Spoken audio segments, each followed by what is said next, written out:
90+ my tuition ആപ്പിൽ focus area materials ഉപയോഗിച്ച് പഠിക്കൂ. നേടൂ ബോർഡ് എക്സാമിന് 90+ മാർക്സ്. നമസ്കാരം, ഞാൻ ഉമേഷ് ശിവരാമൻ. ഇന്ന് പുറത്തുവന്ന പ്രധാന വാർത്തകളും നടന്ന സംഭവങ്ങളും വിവിധ പ്രതികരണങ്ങളും അറിയാം വിശദമായ അരമണിക്കൂറിൽ. ഇന്നത്തെ പ്രധാന വാർത്തകൾ ആരംഭിക്കുകയാണ്. സ്വാഗതം.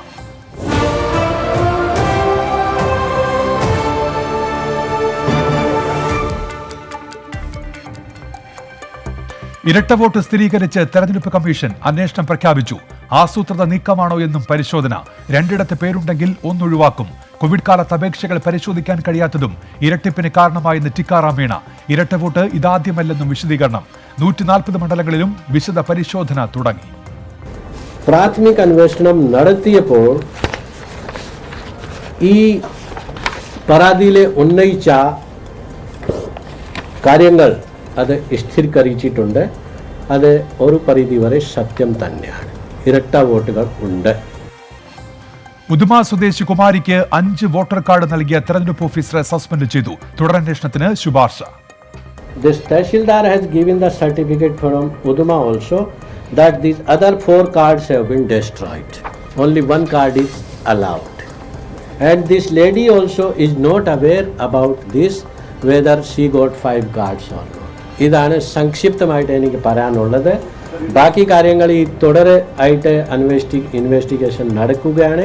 We will share all the information. Purposefully ചെയ്തത് ഇതാണല്ലോ, സസ്പെൻഡ് ചെയ്തിട്ടുണ്ടല്ലോ. അഭിപ്രായ സർവേകൾ തടയണമെന്ന പ്രതിപക്ഷ നേതാവിന്റെ ആവശ്യം തെരഞ്ഞെടുപ്പ് കമ്മീഷൻ തള്ളി. പാർട്ടി ഗ്രാമങ്ങളിൽ ബൂത്ത് ഏജന്റുമാരില്ലാത്ത സ്ഥാനാർത്ഥികൾക്ക് മണ്ഡലത്തിലെ വോട്ടർമാരെ നിയോഗിക്കാം. വോട്ടെടുപ്പിന് 72 മണിക്കൂർ മുൻപ് ബൈക്ക് റാലികൾ അവസാനിപ്പിക്കണമെന്നും കമ്മീഷൻ നിർദ്ദേശം. 2019 ദേശീയ ചലച്ചിത്ര പുരസ്കാരങ്ങൾ പ്രഖ്യാപിച്ചു. മികച്ച സിനിമയും നവാഗത സംവിധായകനും ഉൾപ്പെടെ 11 പുരസ്കാരങ്ങൾ മലയാളത്തിന്. മരക്കാർ, അറബിക്കടലിന്റെ സിംഹം മികച്ച ചിത്രം. മനോജ് ബാജ്പേയും ധനുഷും മികച്ച നടന്മാർ. കങ്കണ റണാവത്ത് മികച്ച നടി. Best actress Hindi film Manikarnika the queen of Jhansi and Panga in Hindi for both the Kangana Ranaut.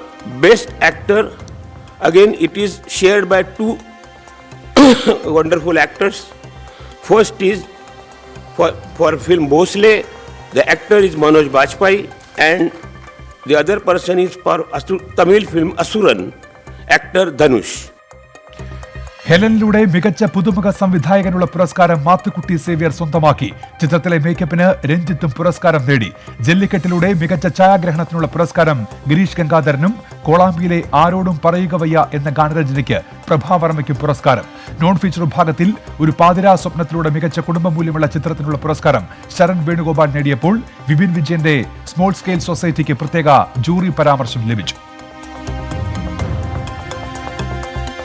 Marakkar ഏറ്റവും നല്ല സിനിമ എന്നത് വലിയ അംഗീകാരമാണെന്ന് മോഹൻലാൽ. സിനിമയിൽ പ്രവർത്തിച്ച എല്ലാവർക്കും നേട്ടത്തിൽ പങ്കുണ്ടെന്നും അവാർഡ് ലഭിച്ചതിൽ സന്തോഷിക്കുന്നതായും മോഹൻലാൽ പറഞ്ഞു.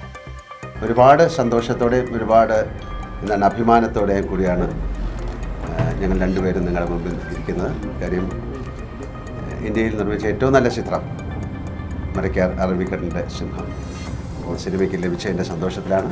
അതോടൊപ്പം അതിൻ്റെ CG കമ്പ്യൂട്ടർ ഗ്രാഫിക്സിനുള്ള അവാർഡ് പ്രിയദർശൻ്റെ മകന് കിട്ടി. എൻ്റെ കോസ്റ്റ്യൂംസിനുള്ള അവാർഡ് 2 പേരുമായിട്ട് ഷെയർ ചെയ്തു, സായി സുജിത്ത്. കനി കുസൃതിയുടെ അഭിനയം സിനിമയെ മികച്ചതാക്കിയെന്ന ബിരിയാണിയുടെ സംവിധായകൻ സജിൻ ബാബു. പ്രധാനമായിട്ട് എനിക്ക് തോന്നുന്നത് എൻ്റെ മാത്രം അവാർഡല്ല, ഇത് മൊത്തം ക്രൂവിൻ്റെ ഒരു അവാർഡാണ്. ഈ ക്രൂ എല്ലാവരും ഒരുപാട് കഷ്ടപ്പെട്ട് ബുദ്ധിമുട്ടിയിട്ടാണ് ഈ സിനിമ കംപ്ലീറ്റ് ചെയ്തത്. അപ്പോൾ ഞാൻ ഈ അവാർഡ് എല്ലാവർക്കും വേണ്ടിയിട്ട് ഞാൻ ഇതിനു വേണ്ടി സംസാരിക്കുന്നു എന്നുള്ളതേ ഉള്ളൂ. പിന്നെ എനിക്ക് തോന്നുന്നു ഇതൊരു അവാർഡ് കിട്ടി എന്ന് പറഞ്ഞുകൊണ്ട് ഇതൊരു അവാർഡ് സിനിമയല്ല, ഇത് എല്ലാവർക്കും ആസ്വദിക്കാൻ പറ്റുന്ന സിനിമയാണ്. ഒരുപാട് ഫെസ്റ്റിവലിൽ പോയി കുറേ അവാർഡുകളൊക്കെ കിട്ടി. പല 50-ൽ കൂടുതൽ മേളകൾ ഓൾറെഡി പോയിട്ടുണ്ട്. ഇറ്റലിയിൽ ഏഷ്യാറ്റിക്കയിലായിരുന്നു ആദ്യത്തെ പ്രദർശനം, ലോകത്തിലെ ആദ്യത്തെ പ്രീമിയർ അവിടെ ആയിരുന്നു. അവിടെ മികച്ച സിനിമയ്ക്കുള്ള അവാർഡ് കിട്ടി. മലയാള ഭാഷയ്ക്ക് ഒരിക്കൽ കൂടി അംഗീകാരം ലഭിക്കുന്നതിൽ സന്തോഷമെന്ന മികച്ച ഗാനരചയിതാവിനുള്ള പുരസ്കാരത്തിന് അർഹനായ പ്രഭാവർമ്മ. കോളാമ്പിയിലെ ഗാനരചന വെല്ലുവിളിയായിരുന്നുവെന്നും പ്രഭാവർമ്മ. വളരെ സന്തോഷകരമായ കാര്യമാണ്. മലയാള ഭാഷയ്ക്ക്, മലയാള കവിതയ്ക്ക്, മലയാള ഗാനശാഖയ്ക്ക്, മലയാള സിനിമയ്ക്ക് ഒക്കെ ദേശീയ തലത്തിൽ ഒരിക്കൽ കൂടി അംഗീകാരം ലഭിച്ചതിൻ്റെ ഭാഗമാകാൻ കഴിയുന്നു. എൻ്റെ രചനയിലൂടെ മലയാളത്തിന് വീണ്ടും ഒരിക്കൽ കൂടി ദേശീയ തലത്തിൽ ഈ വിധത്തിൽ മുഖമുയർത്തി നിൽക്കാൻ കഴിയുന്നു എന്നത് തീർച്ചയായും എനിക്ക് സന്തോഷം പകരുന്ന കാര്യമാണ്. എന്നിൽ വളരെയേറെ അഭിമാനം ജനിപ്പിക്കുന്ന കാര്യവുമാണ്. പ്രതീക്ഷിക്കാതെ ലഭിച്ച സൗഭാഗ്യമാണ് പുരസ്കാരമെന്ന് ഒരു പാതിരാ സ്വപ്നം പോലെയുള്ള സംവിധായകൻ ശരൺ വേണുഗോപാൽ. പ്രതീക്ഷ സത്യം പറഞ്ഞാൽ അങ്ങനെ ഒരു പ്രതീക്ഷയായിട്ടൊന്നും ഉണ്ടായിരുന്നില്ല. പിന്നെ കോളേജിൽ നിന്ന് അയച്ചു എന്ന് എൻ്റെ അടുത്ത് പറഞ്ഞിരുന്നു. അപ്പം ആ സമയത്ത് ഇങ്ങനെ ഒരു ആഗ്രഹം ഉണ്ടായിരുന്നു. ഇപ്പം എൻ്റെ സീനിയേഴ്സിനൊക്കെ ഒരുപാട് പേർക്ക് കിട്ടിയിട്ടുണ്ട്. അപ്പം അങ്ങനെ നമുക്ക് എല്ലാവർക്കും ആഗ്രഹം ഉണ്ടാവുമല്ലോ. അല്ലാതെ പ്രതീക്ഷിച്ചിട്ടൊന്നുമില്ല. പെട്ടെന്നൊരു ഷോക്കായിരുന്നു. ഇപ്പോഴും ആ ഷോക്കിലാണുള്ളത്. ഇൻസ്റ്റിറ്റ്യൂട്ടിൽ ജോയിൻ ചെയ്യേണ്ടത് ഇതിൻ്റെ ഇൻസ്റ്റിറ്റ്യൂട്ടിലെ ഡിപ്ലോമ ഫിലിമാണ്, സത്യജിത് റേ ഫിലിം ഇൻസ്റ്റിറ്റ്യൂട്ട് കൊൽക്കത്തയിൽ. അപ്പം ഇൻസ്റ്റിറ്റ്യൂട്ടിൽ ജോയിൻ ചെയ്യുന്നത് 2015 പഠനം ചെയ്യുന്നത് 2019. നിയമസഭാ തെരഞ്ഞെടുപ്പിന്റെ ചിത്രം തെളിഞ്ഞു. നാമനിർദ്ദേശ പത്രിക പിൻവലിക്കാനുള്ള സമയം കഴിഞ്ഞതോടെ മത്സരരംഗത്തുള്ളത് 957 പേർ. 104 പേർ നാമനിർദ്ദേശ പത്രിക പിൻവലിച്ചു. 3 സ്ഥാനാർത്ഥികളുള്ള ദേവികുളത്താണ് ഏറ്റവും കുറവ് സ്ഥാനാർത്ഥികൾ. കൂടുതൽ സ്ഥാനാർത്ഥികൾ കാഞ്ഞങ്ങാട്, പേരാവൂർ, കൊടുവള്ളി, മണ്ണാർക്കാട്, പാല, നേമമണ്ഡലങ്ങളിൽ. 3 മണ്ഡലങ്ങളിൽ NDA സ്ഥാനാർത്ഥികളില്ല. നാമനിർദ്ദേശ പത്രിക തള്ളിയ തീരുമാനത്തിൽ ഇടപെടാൻ കഴിയില്ലെന്ന് ഹൈക്കോടതി. തെരഞ്ഞെടുപ്പ് കമ്മീഷന്റെ വാദം അംഗീകരിച്ചു. പരാതിയുണ്ടെങ്കിൽ തെരഞ്ഞെടുപ്പിന് ശേഷം കോടതിയെ സമീപിക്കാം. നിയമ നടപടിയുമായി മുന്നോട്ടു പോകുമെന്ന് N ഹരിദാസും അഡ്വക്കേറ്റ് നിവേദിതയും. കോടതി ദൗർഭാഗ്യകരമായ ഉത്തരവാണ് വന്നിട്ടുള്ളത്. പക്ഷേ മേൽക്കോടതിയുണ്ട്. ഞാൻ മനസ്സിലാക്കുന്നത് നമ്മുടെ പാർട്ടിയുടെ സമുന്നത നേതാക്കന്മാർ മേൽക്കോടതിയെ സമീപിക്കും. തെരഞ്ഞെടുപ്പ് കമ്മീഷൻ്റെ ഉത്തരവ് എല്ലാവർക്കും ബാധകമാണ്. ഇവിടെ ഈ വിഷയം പുറത്തു വന്നതോടുകൂടിയിട്ടാണ് അവിടുന്ന് പിറ്റേന്ന് അദ്ദേഹത്തിൻ്റെ ആ സമയം കൊടുത്ത സമയത്ത് അദ്ദേഹം ഹാജരാക്കിയപ്പോൾ നിരസിച്ചു എന്ന് പറഞ്ഞിട്ടുള്ളത്. ഇങ്ങനെയുള്ള സംഭവങ്ങൾ നടക്കുന്നുണ്ട്. അപ്പം ഞങ്ങളെ സംബന്ധിച്ചിടത്തോളം ഞങ്ങൾ നിയമവിദഗ്ധരുമായിട്ട് ആലോചിച്ച് മേൽക്കോടതിയെ സമീപിച്ച് ഉചിതമായ നിയമ നടപടി സ്വീകരിച്ച് അനുകൂലമായൊരു വിധി സമ്പാദിക്കുമെന്ന് തന്നെയാണ് പ്രതീക്ഷിക്കുന്നത്. വരണാധികാരികളെ ന്യായീകരിച്ച് മുഖ്യ തെരഞ്ഞെടുപ്പ് ഓഫീസർ ടിക്കാറാം മീണ. തെരഞ്ഞെടുപ്പ് നടപടികളിൽ കോടതി ഇടപെടരുത് എന്ന ചട്ടമുണ്ടെന്ന് വിശദീകരണം.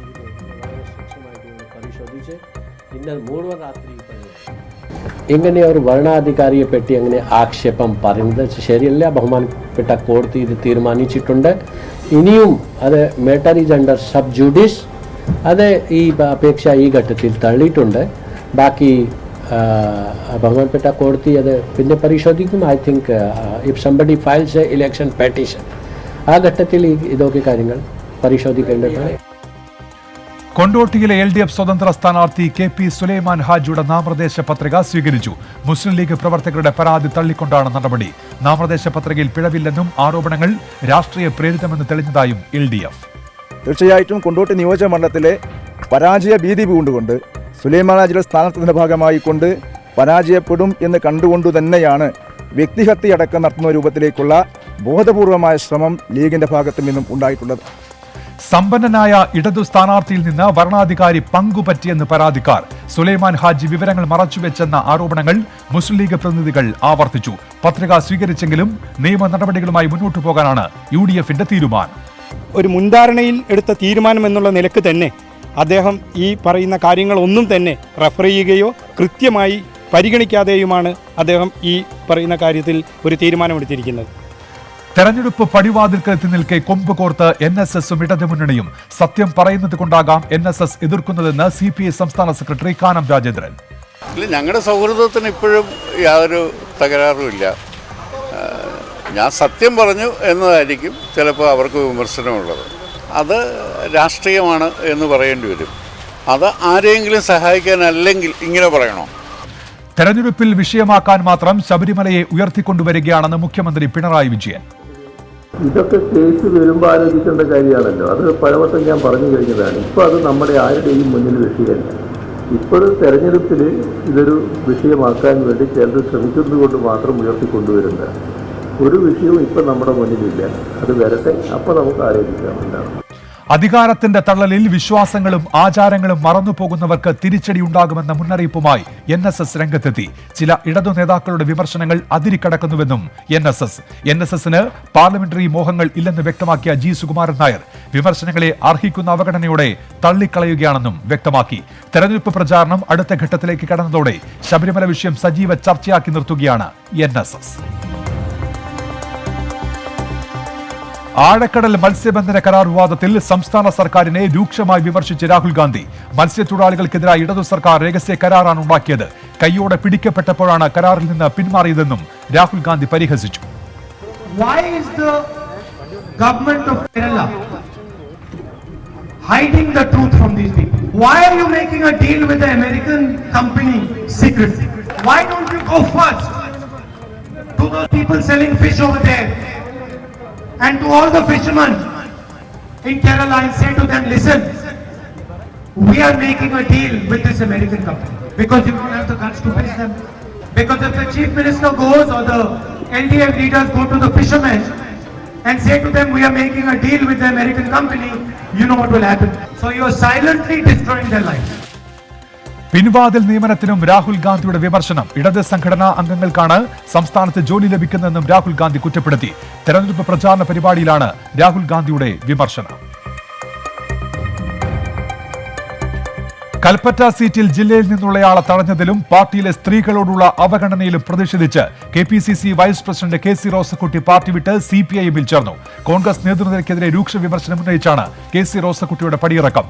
വയനാട്ടിൽ നിലവിലുള്ള ഗ്രൂപ്പുകൾക്ക് പുറമെ ഹൈക്കമാൻഡിന്റെ ഗ്രൂപ്പ് കൂടി വളർന്നു വരുന്നതായും KC വേണുഗോപാലിന് ഉന്നമിട്ട് KC റോസക്കുട്ടി പറഞ്ഞു. ഹൈക്കമാൻഡ് ഗ്രൂപ്പും കൂടി വരാനുള്ള സാധ്യതയുണ്ട്. അപ്പോൾ ഈ ഗ്രൂപ്പുകളെ അതിജീവിച്ചുകൊണ്ടൊരു സാധാരണ പ്രവർത്തകർക്ക്, സാധാരണ നേതാക്കൾക്ക് പ്രവർത്തിച്ചു പോകാൻ വലിയ പ്രയാസം വയനാട് ജില്ലയിൽ അനുഭവപ്പെടും. പൂർണ്ണമായിട്ടും തഴയപ്പെടുകയും മറ്റുള്ളവരുടെ താല്പര്യത്തിനനുസൃതമായ നേതൃത്വം ഇവിടെ പൊന്തി വരികയും ചെയ്യും. വയനാട്ടിൽ അത്യധ്വാനം ചെയ്ത ഇവിടുത്തെ നേതാക്കളെയും ഇവിടുത്തെ കോൺഗ്രസ് പ്രവർത്തകരോടും കാണിക്കുന്ന ഒരു തികഞ്ഞ വെല്ലുവിളിയാണ് ഇന്നിപ്പോൾ നടത്തിയിരിക്കുന്നത്. രാജ്യപ്രഖ്യാപനത്തിന് പിന്നാലെ LDF നേതാക്കൾ വീട്ടിലെത്തി KC റോസക്കുട്ടിയെ പാർട്ടിയിലേക്ക് സ്വാഗതം ചെയ്തു. സഖാവ് റോസക്കുട്ടി ടീച്ചർ CPIM-നോടൊപ്പം ഇടതുപക്ഷത്തോടൊപ്പം ചേർന്ന് പ്രവർത്തിക്കും. അതിൽ ഞങ്ങൾ ഏറ്റവും സന്തോഷത്തോടെ അവരെ സ്വാഗതം ചെയ്യുകയാണ്. നാളെ മുതൽ KC റോസക്കുട്ടി LDF-ന് വേണ്ടി പ്രചാരണത്തിനിറങ്ങും. പ്രതികരിക്കാതെ വയനാട് DCC. പാർട്ടി വിട്ട നടപടി ഒഴിവാക്കേണ്ടതായിരുന്നുവെന്ന് ഉമ്മൻചാണ്ടി. എലത്തൂരിൽ സുൽഫിക്കർ മയൂരി തന്നെ UDF സ്ഥാനാർത്ഥി. സീറ്റ് കോൺഗ്രസ് ഏറ്റെടുക്കില്ല. വിമത സ്ഥാനാർത്ഥികൾ പത്രിക പിൻവലിച്ചു. സ്ഥാനാർത്ഥി തോറ്റാൽ ഉത്തരവാദിത്തം മുന്നണി നേതൃത്വത്തിനെന്ന് കോൺഗ്രസ് മണ്ഡലം കമ്മിറ്റി. നമ്മൾ UDF-ന്റെ നിലപാടിനെ കാണുന്നത് കോൺഗ്രസിനെ തകർക്കാനുള്ള ഒരു വസൂരിയാണ് മയൂരി. സാധാരണ പ്രവർത്തകരെ തകർത്തുകൊണ്ട് മയൂരിക്ക് ഇവിടെ നിന്നും 4ാം സ്ഥാനത്ത് മാത്രമേ നിലനിൽക്കാൻ സാധിക്കുള്ള ഉറച്ച വിശ്വാസമാണ് ഞങ്ങൾ. കോൺഗ്രസിനെ തകർക്കുന്നതുകൊണ്ട് ഞങ്ങൾക്ക് മാനസികമായുള്ള പ്രയാസമുണ്ട്. അതുകൊണ്ട് ഞങ്ങളെല്ലാം ഒരു സാധാ കോൺഗ്രസ്സുകാരായി വീട്ടിലിരിക്കും. കോൺഗ്രസ് സ്ഥാനാർത്ഥിക്ക് വേണ്ടി പരസ്യ നിലപാട് സ്വീകരിച്ച MK രാഘവൻ MP-യും ഒടുവിൽ UDF തീരുമാനം അംഗീകരിച്ചു. പാർട്ടി വിഷയങ്ങളിൽ ഞാൻ സാധാരണ പരസ്യ പ്രസ്താവന നടത്തുന്ന ആളല്ല. ഒരു MP എന്ന നിലയിൽ എൻ്റെ ലോകസഭാ മണ്ഡലത്തിൻ്റെ പരിധിയിൽ വരുന്ന എലത്തൂർ അസംബ്ലി മണ്ഡലത്തിലെ പാർട്ടി പ്രവർത്തകരുടെ വികാരമാണ് ഞാൻ ലീഡർഷിപ്പിനെ അറിയിച്ചത്. അതെൻ്റെ ബാധ്യതയാണ്. എലത്തൂരിലെ കോൺഗ്രസിൻ്റെ ജയസാധ്യത നേതൃത്വത്തെ അറിയിക്കേണ്ടത് എൻ്റെ ഉത്തരവാദിത്വമാണ്. ആ കാര്യമാണ് ഞാൻ നേതാക്കളെ അറിയിച്ചത്. ഘടകകക്ഷികളെ മാന്യമായി പരിഗണിക്കുന്ന മുന്നണിയാണ് UDF എന്നായിരുന്നു NCK സ്ഥാനാർത്ഥി സുൽഫിക്കർ മയൂരിയുടെ പ്രതികരണം. മഞ്ചേശ്വരത്തെ BSP സ്ഥാനാർത്ഥി BJP-യിൽ. തീരുമാനം K സുരേന്ദ്രന്റെ ആവശ്യപ്രകാരമെന്ന് K സുന്ദര. തീരുമാനത്തിന് പിന്നിൽ ഭീഷണിയോ വാഗ്ദാനങ്ങളോ ഇല്ലെന്നും വിശദീകരണം. പത്രികയിൽ പിൻവലിക്കുമോ? അപ്പൊ ഭീഷണി അല്ല, ഭീഷണില്ല. ഇപ്പൊ നിങ്ങൾ ഇപ്പൊ നല്ല സ്വഭാവത്തിൽ സംസാരിക്കുന്ന ആളുണ്ടാകും. അപ്പോൾ നമ്മൾ പറഞ്ഞ പോലെ നിങ്ങൾ ചോദിക്കുന്നില്ല പറഞ്ഞിട്ട് മറുപടി ബാക്കായിട്ട് ഇത് ഘർഷണമെന്നുണ്ട്. അങ്ങനെ ഞാൻ പിന്നെ 19 വോട്ടിൽ തോറ്റായാലും 460 വലിയ സംഘമായിട്ട് ഒരു ഇന്ത്യത്തിൽ മൊത്തം സുന്ദര ഒരു ലക്ഷ ആൾക്ക് ഒരു ഇതായി പോയി.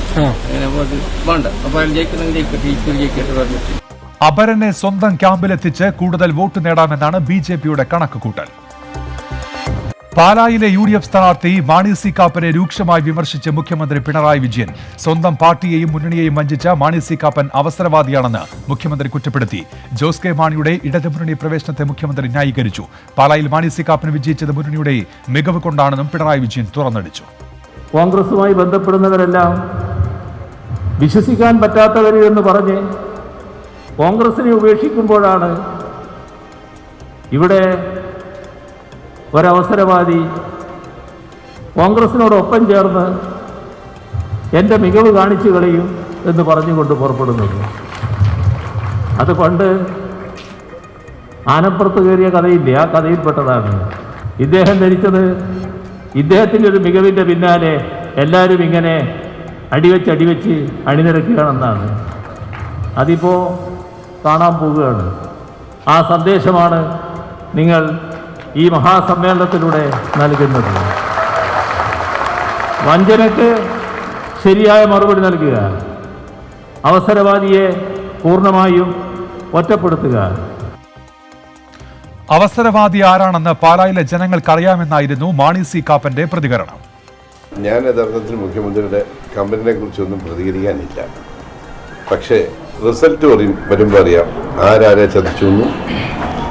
അത് പാലായിലെ ജനങ്ങൾക്കറിയാം. റിസൾട്ട് വരുമ്പോൾ അത് മനസ്സിലാവും. പാലായിലെ ജനങ്ങൾ തിരിച്ചറിഞ്ഞിട്ടുണ്ട് ആരാണ് അവസരവാദി എന്ന്. ആ അവസരവാദിത്വത്തിൻ്റെ മറുപടി തെരഞ്ഞെടുപ്പിലൂടെ, ബാലറ്റിലൂടെ അറിയും. ബാലറ്റിലൂടെ അല്ല, വോട്ടിംഗ് മെഷീനിലൂടെ അറിയും. മെയ് 2-ാം തീയതി റിസൾട്ട് വരുമ്പോൾ കൃത്യമായി ബോധ്യപ്പെടും.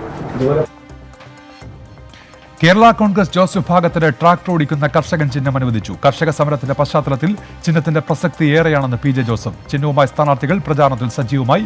10 മണ്ഡലങ്ങളിലും വിജയപ്രതീക്ഷയെന്ന് പി ജെ ജോസഫ്. തെരഞ്ഞെടുപ്പ് പ്രചാരണത്തിനിടെ പി സി ജോർജിന് കൂക്കിവിളി. ഈരാറ്റുപേട്ട തേവർപ്പാറയിൽ വാഹന പര്യടനം നടത്തുമ്പോഴാണ് സംഭവം. കൂവിയാൽ പേടിച്ചോടുന്ന ഏഭ്യനല്ല താനെന്ന് പി സി ജോർജിന്റെ മറുപടി. സ്ഥാപനത്തിൽ വന്നാൽ വോട്ട് ചോദിക്കാൻ അവകാശമുണ്ടെന്ന് ആരാ പറഞ്ഞത്? വളരെ കൂടും. നിന്നെയൊക്കെ നീ കൂടിക്കൊണ്ടിരിക്കും. ഞാൻ കാണിച്ചു തരാം. മെയ് 2-ാം തീയതി കഴിഞ്ഞാൽ ഞാൻ MLA ആണെന്ന് നീ ഓർത്തു. അതല്ലാതെ കൂടുതൽ മനസ്സിലായി. നിന്റെ വോട്ട് ഇല്ലാതെ തന്നെ ഞാൻ MLA ആയിട്ട് ഇവിടെ വരും. അത് നീ അതിനെ നന്നാക്കി മനസ്സിലായി. അങ്ങനെ പേടിപ്പിക്കരുത്. കൂടി ഓടിച്ചാൽ ഓടുന്ന ഏറ്റവും നല്ല നന്ദിഗ്രാമിൽ മമതാ ബാനർജിയെ പരാജയപ്പെടുത്തുമെന്ന് സുവേന്ദു അധികാരി 24നോട്. പശ്ചിമബംഗാളിനെ മമത അഴിമതിയുടെ കേന്ദ്രമാക്കി മാറ്റിയെന്ന് വിമർശനം. കീഴ്ത്തട്ടിൽ കൂടുതൽ റാലികൾ സംഘടിപ്പിച്ച് ജനസമ്മതിയിൽ വർധനയുണ്ടാക്കുകയാണ് സുവേന്ദു അധികാരിയുടെ ലക്ഷ്യം. നന്ദിഗ്രാം പശ്ചിമബംഗാളിന്റെ രാഷ്ട്രീയ മാറ്റത്തിന്റെ കേന്ദ്രമാകുമെന്ന് സുവേന്ദു അധികാരി. नंदीग्राम का जनता बोलेगा, मैं क्यों बोलूँगा? मेरा नाम नंदीग्राम है, मैं नंदीग्राम का वोटर हूँ. मैं कमल पर मेरा जो वोट है कमल पर बटन दबाऊंगा. जो पाकिस्तान क्रिकेट जीतने के बाद जो पटाखा फटाता है ना, वो लोग ही ममता बनर्जी के साथ है, दूसरा कोई लोग नहीं है. ബംഗാളിലും കേരളത്തിലും കോൺഗ്രസിനും CPIഎമ്മിനും അവസരവാദ നിലപാടെന്നും വിമർശനം.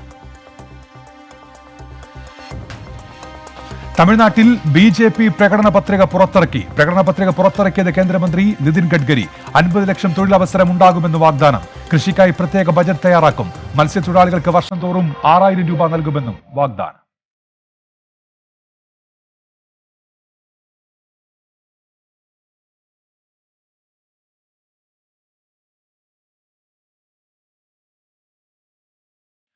ഉദയനിധി സ്റ്റാലിന്റെ സ്ഥാനാർത്ഥിത്വത്തെ ചോദ്യം ചെയ്ത് അണ്ണാ DMK. കരുണാനിധിയുടെ 3ാം തലമുറയാണ് പാർട്ടി പദവികളിലും സ്ഥാനാർത്ഥികളുമായി വന്നിരിക്കുന്നത് എന്ന് O പനീർസെൽവം. DMKയിലെ കുടുംബവാഴ്ച ജനങ്ങൾ അവസാനിപ്പിക്കുമെന്ന് അണ്ണാ DMK. കാർഷിക നിയമങ്ങളിലെ സർക്കാരിന്റെ മൗനമാണ് DMKയുടെ പ്രചരണായുധം. സർക്കാർ നിയമനങ്ങളിൽ സ്ത്രീകൾക്ക് 40% സംവരണം നൽകുമെന്ന് വാഗ്ദാനം.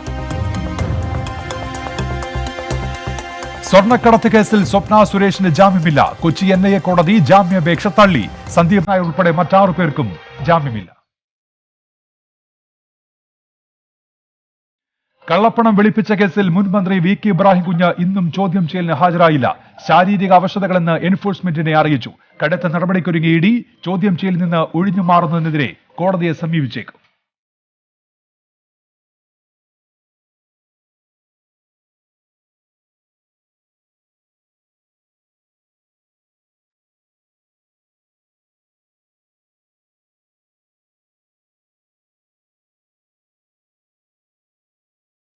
ഇന്ത്യ ഇംഗ്ലണ്ട് ഏകദിന പരമ്പരയ്ക്ക് നാളെ പൂനെയിൽ തുടക്കം. Joe Root, Jofra Archer, Chris Woakes എന്നീ പ്രമുഖരില്ലാതെയാണ് ലോക ചാമ്പ്യന്മാർ പരമ്പരയ്ക്കിറങ്ങുന്നത്. 2020 പരമ്പരയിൽ തിളങ്ങിയ സൂര്യകുമാർ യാദവ് ഇന്ത്യൻ നിരയിൽ ഇടം കണ്ടെത്തിയേക്കും. ഇന്ത്യൻ സമയം ഉച്ചയ്ക്ക് 1:30-ക്കാണ് മത്സരം.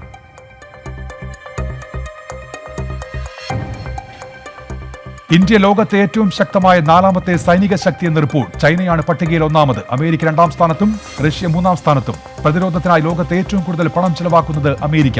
പ്രമുഖ പ്രതിരോധ വെബ്സൈറ്റായ മിലിറ്ററി ഡയറക്റ്റാണ് ലോകരാജ്യങ്ങളുടെ സൈനിക ശക്തി സംബന്ധിച്ച ഏറ്റവും പുതിയ പഠന റിപ്പോർട്ട് പുറത്തുവിട്ടത്. ഇന്നത്തെ പ്രധാന വാർത്തകൾ പൂർത്തിയാകുന്നു. നമസ്കാരം.